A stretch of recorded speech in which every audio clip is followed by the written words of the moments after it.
Hi, welcome to another video message. This time we have what I'd like to call viewer submission or a client submission into what forms are used and when. There's a lot of forms that we deal with from an ASIC's perspective. We will deal with anywhere from 30 odd forms, but what I thought we might do is just touch on some of the more common forms and the information that's required for those forms. You'll actually see in the comments, if you're on YouTube down below, I will put a marker in there so you can click on the time to see what forms or what areas on those times, which does make it a bit easier just to jump to where you want the information you want to grab. So the first one we really want to talk about is a Form 362. It's very closely related and part of the 361. 362 does both the job of the 361 as well as what it's meant to do. So this Form 362 is a form that we use. It's the appoint or cease a registered agent from your company. So it's a form that a director lodges, or 361 can be lodged by an agent or whoever the registered agent is at the time. So what happens is if a director comes in and says, I want you to look after our company and do all the ASIC compliance work, you need to ensure that they have been told, or the ASIC has been told that the director approves that agent to look after that company. So we use a form called 362. It's a great form. It's very simple. You need to know the full name of the company, the ACN number of the company, and the full name of the director as it appears on the ASIC register.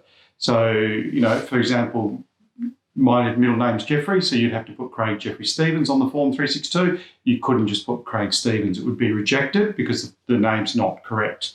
The 361 and same with the 362 has the cessation of an agent. The 362 cessation of the agent is filled out and signed by the director and lodged by the director, whereas the 361 is lodged by the agent themselves. So if a client says we no longer look after ABC Proprietary Limited, internally we lodge a 361, it removes us as the agent. When you're removing a company from your agent listing or instructing us to remove the company from our agent listing, please be aware of the registered office. Once that 362 or 361 is lodged and we are no longer the agent of that company, you can no longer ask us to do a Form 484 to change the registered office. We just can't do it. So you can lodge a form, but we'll get to that in the next part, which is part of 484s. So going forward from the 362, there's a bunch of other forms that we can work. So we have 370s, 388s, 2205. Most of those sort of forms are what we call rarely used forms. So I'm not going to go too much in detail. Suffice to say that if you've got an international company or a company that's got to lodge financials with ASIC, please contact us first and let us step you through what we require. All we really require from you is the audited financials for the company, but we can go forward on that. The next form I'd like to touch on would be one of the more interesting ones, which is the Form 6010. That's the deregistration of a company. So it's how we close down or shut down a company. Form 6010, again, must be lodged by a director, and we strongly recommend that you have that signed Form 6010 in your hand before you approve the lodgement of that form. It's an electronic form, can be lodged easily. But if you are actually going to shut down that company, it attracts a fee. Every year ASIC increase that fee. At the moment, it's in the low $40 mark. If you want the exact pricing on that, give us a call in the office or touch base. The reason why I don't put prices on these videos is sometimes these can be over a year old and the prices do change from ASIC every 1st of July every year. They change their fees from Treasury. The 6010, once it's lodged, can take 4 weeks to 8 weeks to process, depending on what's going on with the company and where the company's at.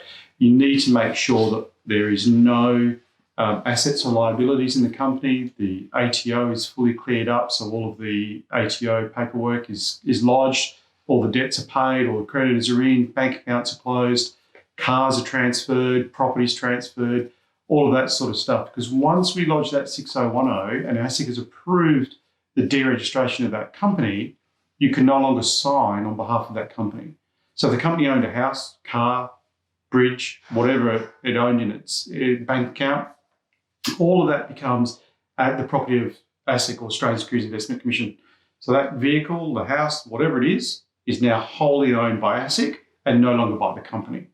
If you want to reinstate the company and then you want to be able to transfer that vehicle out of the company's name into someone else's, it's a process, it's a long process, and it can be an expensive process depending on how long ago the company was deregistered and for what reason. So you do need to do a stat dec with that to reinstate. So just be aware when you're deregistering a company that everything's done, and we're happy to talk you through that. One of the other forms that we'll go on to is Form 205. And the Form 205 does a few things. Most of the time, people see the 205 for a change of company name, and we set up the Form 205 to change that company's name from ABC to DEF, and generally we only need to know what the new name is and the directors and shareholders, probably on our system, so we don't need to worry too much about that information. It's a fairly simple form, and we can push that through easily. The other thing that 205 does is change of company type. Now, change of company type is taking it from, say, a Pty Ltd to an Ltd company, or from an Ltd company to a Pty Ltd company.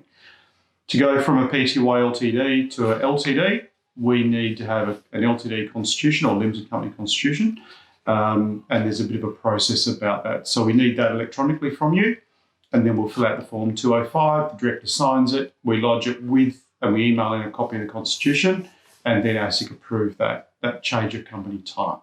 There is other things done on the 205, but really that's all you need to worry about is change of company name and change of company type. The biggest form in the arsenal is the 484. The 484 replaced a number of forms, and it brings into sections A, B, and C. Now, effectively, the Form 484 is the form 99% of the time is what people want and what they need. So to break it down, the Form 484 does address changes. So whether that be the registered office address, which is where the lovely little binder is kept, the 40mm binder with the company name on it and has all the paperwork in it, it's got to be kept up to date. If you're changing that registered office address, it's done on the Form 484. Please be aware that any form that you do with ASIC requires a whole bunch of paperwork under the Corps Act to be produced as well. So it's not just simply lodge a form. There's a whole bunch of paperwork that needs to go with that. And we're happy to step you through what other paperwork is required and obviously where it gets filed. The 484 for an address for a registered office must be a street address. You cannot use a PO box for a registered address in it. It can actually be an international address, but generally, no, we want it to be an Australian address. The principal place of business, this is one that gets people. The principal place of business is where the company principally runs its business from, or its head office. So if you've got multiple addresses, like we do, we have multiple addresses, you pick where your business primarily is running from, or that head office. And that's the address we'd use on the principal place of business. It's the registered office address is used for the service of court documents and things like that. Principal place of business is generally, if people want to come and see where you're running and walk in and talk to someone, they're going to go to the principal place of business. We often refer to that as the PPOB, just because it's much easier, and the registered office just reg office is generally what we would shorten that down to. So that's for addresses. Now, the other thing we can do on the Form 484 is the officers section. Now, officers is directors and secretary. They're considered officers of the company. And you can appoint and resign directors, alternate directors, and secretaries of the company on this form as well. With officers of the company, given that they're running the company and they're the ones who have got their name in lights, we require street addresses, or ASIC requires a street address for each of those officers or shareholders, secretaries. The address must be their residential address where they actually live.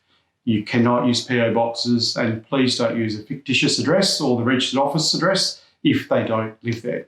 So just be aware of that. We do get a lot of requests for PO boxes on offices, and we can't use that. It has to be the residential street address. And remember, when you're giving us the director or secretary's name, it must be as per their passport. So we get a lot of people who may use an English name, but their passport has a non-English name on it. We must use the non-English name that's showing on the passport.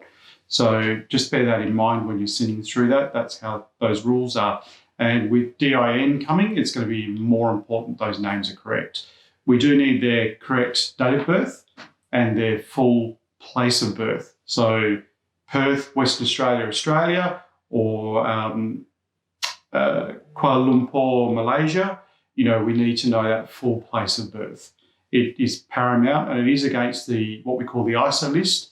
So, for example, the big one everyone knows is Burma and Myanmar. Myanmar is actually the name that's on the ISO list. Burma was the older name before it got changed. So we need to use the name Myanmar, not Burma, for that country. And that's part of the country ISO list, which is easy to jump on Google, and it's right there, give you the full listing.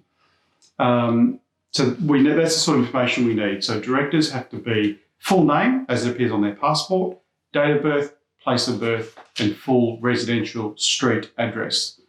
Then the other thing that the Form 484 can do is members.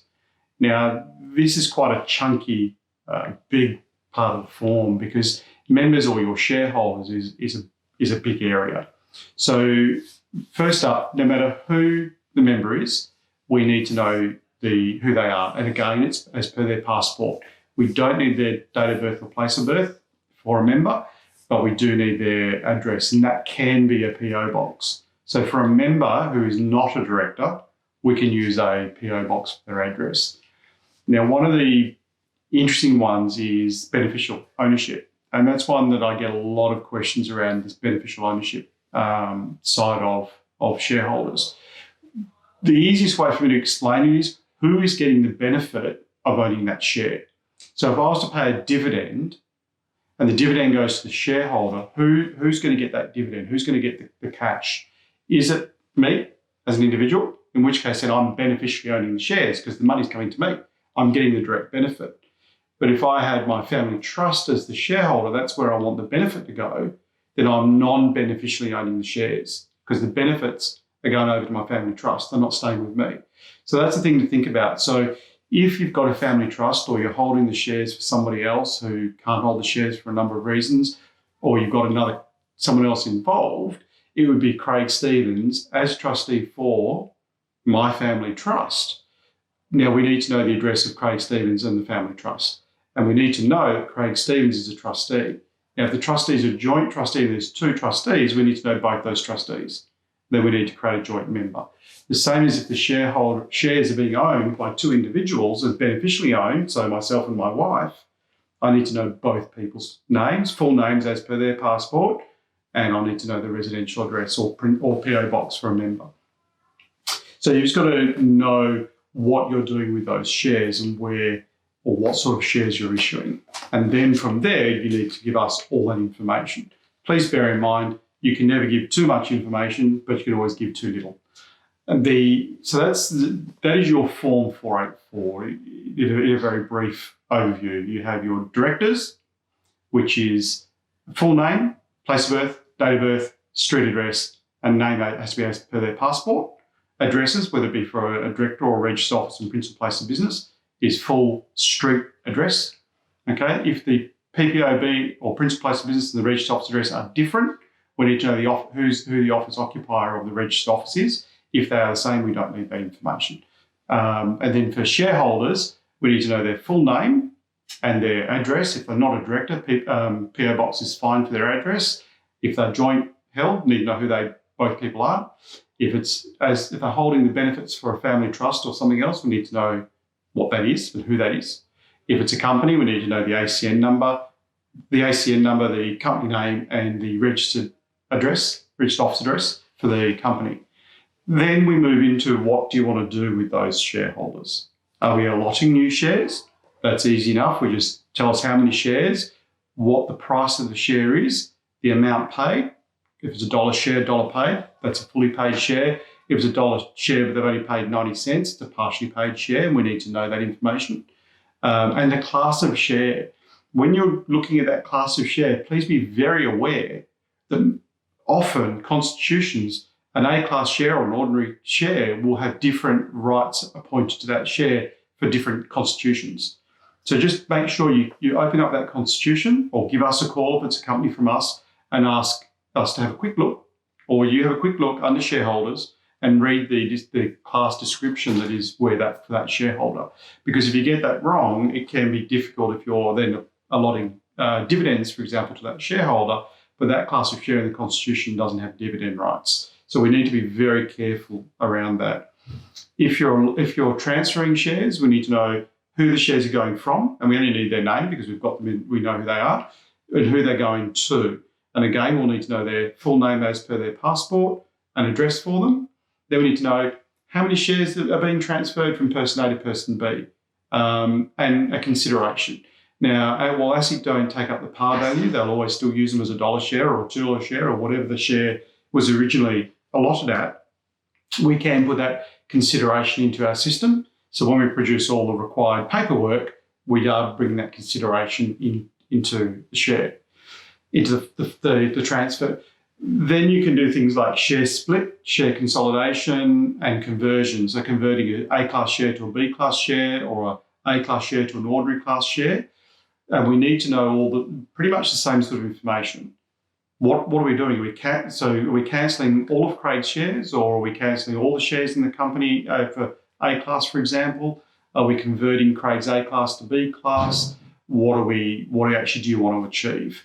And I would ask that you do just contact us prior to sending that information through, just so we can make sure that you're understanding fully what's going on and that what we're trying to achieve is per the Corps Act. So that's what we're here for. Give us a call, have a chat. We can work all that out. Or you can just send through the email saying, this is what I want to achieve.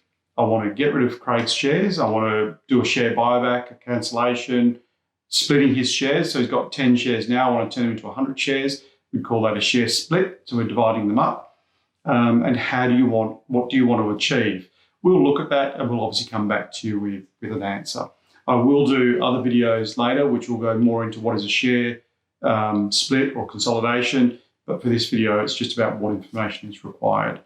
So that's the main forms that you're going to be using, which will be the 362/361, appointing an agent, ceasing an agent. The 6010, which is deregistering a company, remembering everything's got to be gone from the company. You can't have it all in there because once it's gone, you can't sign on behalf of that company. So you can't close a bank account, you can't transfer a property, you can't transfer a car. Then you've got the Form 205, which is change of company name or change of company type, which is pretty much what we use it for the mainstay. Then we go into the Form 484, changing an address, whether it be a director, shareholder, or registered office or principal place of business. For everything other than shareholder, it must be a street address. It must be legitimate. For a shareholder, you can use a PO box. There's no issue for that. Appointing, resigning directors or alternate directors or a company secretary. Again, full name as per their passport, full residential street address, date of birth, full place of birth. And that's going to be very important going into the DINs. It's got to be accurate.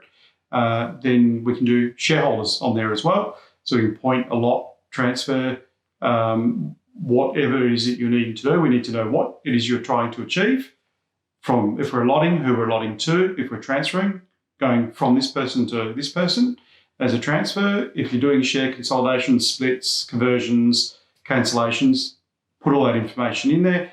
The class of share, A, ordinary, B, what is going on there, and the amount paid for that share. So if it's an allotment, $1 share, fully paid, partially paid, how much is it partially paid for? And if you're doing a transfer, what the consideration of that transfer is, 100 grand, 10 grand, whatever you want, whatever the accountants are putting on that transfer. So that's pretty much the end of this video. Thank you for your time. If you've got any questions, jump on our website. We've got a heap of information on there, or contact our office and we can run through that with you. Thank you.